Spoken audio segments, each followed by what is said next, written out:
नए साल में 8वां वेतन आयोग, कर्मचारियों को न्यू ईयर का तोहफा। तो नए साल की आप सभी को बहुत बहुत बधाई और दोहरी बधाई सरकारी कर्मचारियों को, क्योंकि नए साल में 8वां वेतन आयोग लागू हुआ है। हालांकि ऑफिशियली इसकी घोषणा हो गई, लेकिन केंद्रीय कर्मचारियों को असली जश्न मनाने में थोड़ा और सब्र करना पड़ेगा, क्योंकि 8वां वेतन आयोग भले ही 1 जनवरी 2026 से अब लागू हो गया, लेकिन बढ़ी हुई सैलरी और वो पेंशन हासिल करने के लिए थोड़ा सा और इंतज़ार। नवंबर 2025 में सरकार ने आधिकारिक तौर पर 8वां वेतन आयोग यानी 8th पे कमीशन का पैनल गठित कर दिया था। और अब सभी के जहन में यही सवाल कि आखिर इससे क्या बदलने वाला है, क्योंकि नए साल में केंद्रीय कर्मचारियों और पेंशनर्स के लिए ये एक बड़ी राहत की और खुशी की खबर आई। केंद्र सरकार ने 8वां वेतन आयोग करीब ऐसे लागू किया कि इससे करीब 1 करोड़ से ज़्यादा कर्मचारियों और रिटायर्ड लोगों को बहुत ज़्यादा फ़ायदा होगा, सैलरी में, पेंशन में, भत्तों में। वैसे केंद्र सरकार हर 10 साल में ये एक वेतन आयोग का गठन कर देती है, ताकि कर्मचारियों को वेतन और पेंशन महंगाई, जीवन यापन की लागत और आर्थिक परिस्थितियों के मुताबिक घटाया बढ़ाया जा सके। 7वां वेतन आयोग 1 जनवरी 2016 को लागू हुआ था और अब 10 साल बाद 8वां वेतन आयोग। और इस बार भी महंगाई के साथ वास्तविक वेतन में गिरावट और सरकार की वित्तीय स्थिति को ध्यान में रखकर की ही ये तमाम सिफारिशें की गई है। वेतन आयोग में फिटमेंट फैक्टर जो सबसे इम्पॉर्टेंट रोल अदा करता है, जिसमें मौजूदा बेसिक सैलरी को भी गुणा करके नई बेसिक सैलरी तय की जाती है, और इसी का फ़ायदा अब तमाम कर्मचारियों को हो सकता है। महंगाई के साथ साथ दूसरे और भी पैमानों के आधार पर इसकी वैसे गणना की जाती है। कुछ रिपोर्ट्स के मुताबिक 8वें वेतन आयोग को लेकर के अनुमान ये लगाया गया था कि फिटमेंट फैक्टर 1.83 यहाँ से लेकर 2.57 के बीच में रहने की उम्मीद है। लेकिन अगर 8वें वेतन आयोग में फिटमेंट फैक्टर 2.57 ही लागू किया जा रहा है, तो फिर केंद्रीय कर्मचारियों का न्यूनतम बेसिक वेतन मौजूदा 7वें वेतन आयोग के बेसिक पे से सीधे 2.57 गुना यानी कि 2.5 गुने से भी ज़्यादा हो जाएगा। अलग अलग लेवल के हिसाब से अगर इसे समझें तो मूल वेतन में कुछ इस तरह से बढ़ोतरी दिखेगी।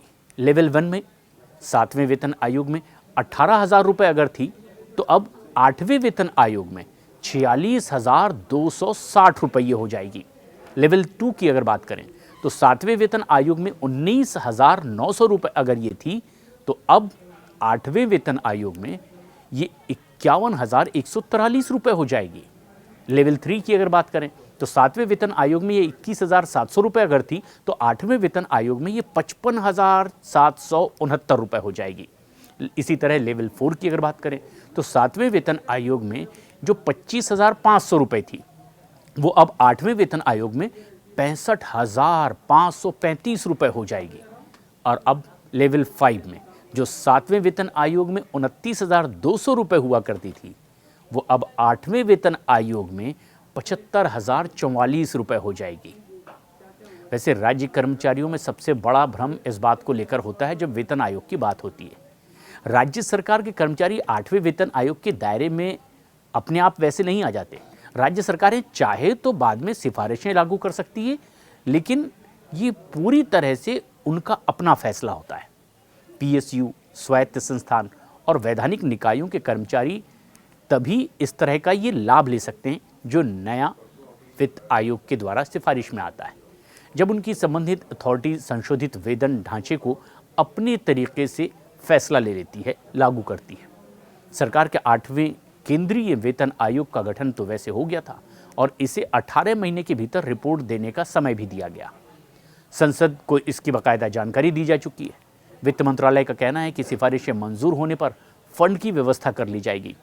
हालांकि अभी डीए और डीआर को बेसिक में मर्ज करने का अंतिम राहत पर कोई आधिकारिक भरोसा वैसे नहीं दिया गया है, लेकिन आधिकारिक तौर पर संशोधित वेतन ये अब नए साल में यानी इसी 1 जनवरी 2026 से लागू भी माना जाएगा। लेकिन पिछला अनुभव जो रहा है यानी ट्रैक रिकॉर्ड बताता है कि कैबिनेट मंजूरी के बाद भी भुगतान में कुछ वक्त तो लगता ही है। ऐसे में कर्मचारियों को और पेंशनर्स को फाइनेंशियल ईयर 2026-2027 में बढ़ी हुई रकम और एरियल मिलने की संभावना ज़्यादा है। हालांकि अभी कोई पक्का आंकड़ा इसका सामने नहीं आया, लेकिन शुरुआती अनुमान यह है कि 20 से 35% तक की बढ़ोतरी की ओर ये इशारा करता है। छठे वेतन आयोग की अगर हम बात करें तो करीब 40% की उसमें बढ़ोतरी हो गई थी। सातवें वेतन आयोग में 23 से 25% तक का असर पड़ा था। फिटमेंट फैक्टर 2.57 रहा। तो आठवें वेतन आयोग में फिटमेंट फैक्टर आगे की बढ़ोतरी ये फिर तय करेगा।